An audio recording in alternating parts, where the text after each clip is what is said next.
Hello, this is Douglas E. Welch, and this is A Gardener's Notebook. Today we're going to be creatively pruning some black pine trees here in my front yard.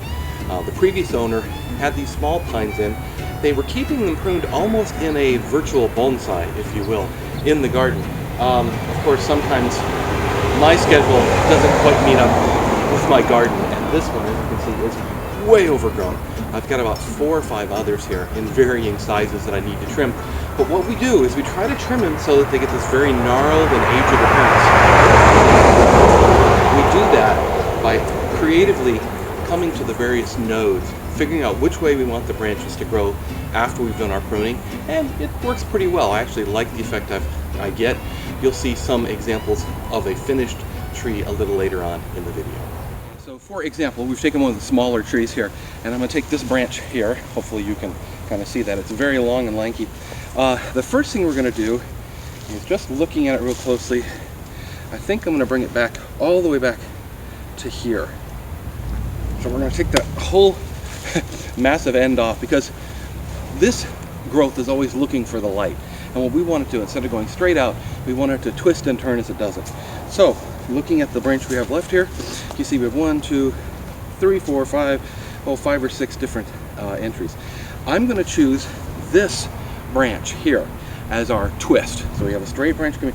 If you can kind of look back here, you can see it kind of comes off the tree, goes down and out, and then we're going to go this way on it. So let's do that next. We're going to again take this one all the way back, and since this one's coming out this way, I'm thinking let's make the new growth go downwards. So we'll take this downward facing branch here and we'll take off everything else. And when we do that, you begin to see that you end up with these lovely kind of bare trunks. The trunks actually look very nice. The bark is very nice, but we're directing it. We're forcing it to grow in the direction we want it to grow. In fact, I'm even going to take off these inside shoots here and say, maybe leave that one there for a little. If you think about it as a ball and a stick, you have a stick, this will be one ball, you'll have a stick, you'll have another ball at the end. So think of it like that, sometimes helps as well. I think that. So there's one basic branch, and we're going to do that to the whole rest of the tree. So here we have a good example of another really big one. Now this might look a little extreme, but I guarantee you these trees certainly come back. You saw me standing by the other one over there. So they will come back. So it's your job to prune them back pretty hard and get the look you're looking for, and try to investigate where it's going from there. So for example, this tree I'm going to take probably, I think, all the way back to there. Okay, you see how much I took off there. Don't be afraid to do that. Then what we do,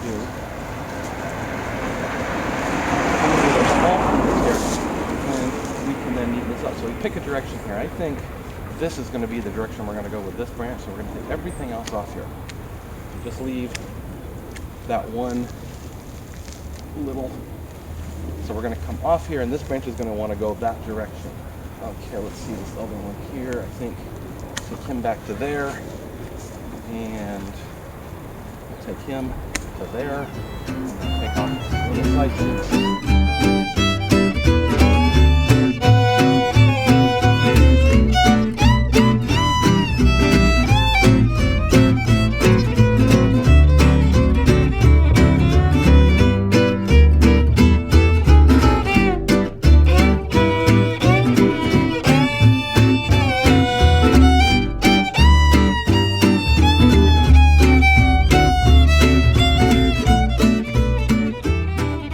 So here you go, here's a completed tree. I think it looks pretty nice. Might look a little bare, don't let that scare you. I can guarantee you these do come back. In your own cases, you're going to want to prune them into whatever shape or design that you care for. In my case, I like the gnarled and twisted look, so that's what I go for. It's a bit zen-like, really. You kind of look at the tree and figure out, okay, this branch is coming this way, I'll let this branch go this way, this new branch will come out this way, so you kind of get a twist like this as the years go on. Now, normally you would never top a pine tree, okay? These are different stories. I'm trying to keep them small. I'm forcing a shape upon them. Now you might be able to see this huge leader of this pine tree that I've left on here way too long, reaching towards the sky. We're actually going to top him out. Again, to keep that compact habit, then we're going to strip this tree back just like we stripped the other one back. So again, you don't normally top trees. I wouldn't recommend it in any other case, but in this case, we're doing it specifically for shaping.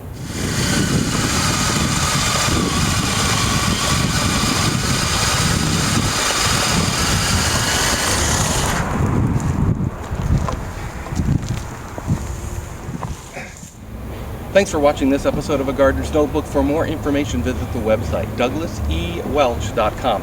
Hope this has given you some ideas for your own garden. Take some photographs, take some video, let me know. You can always reply on YouTube or directly via the blog.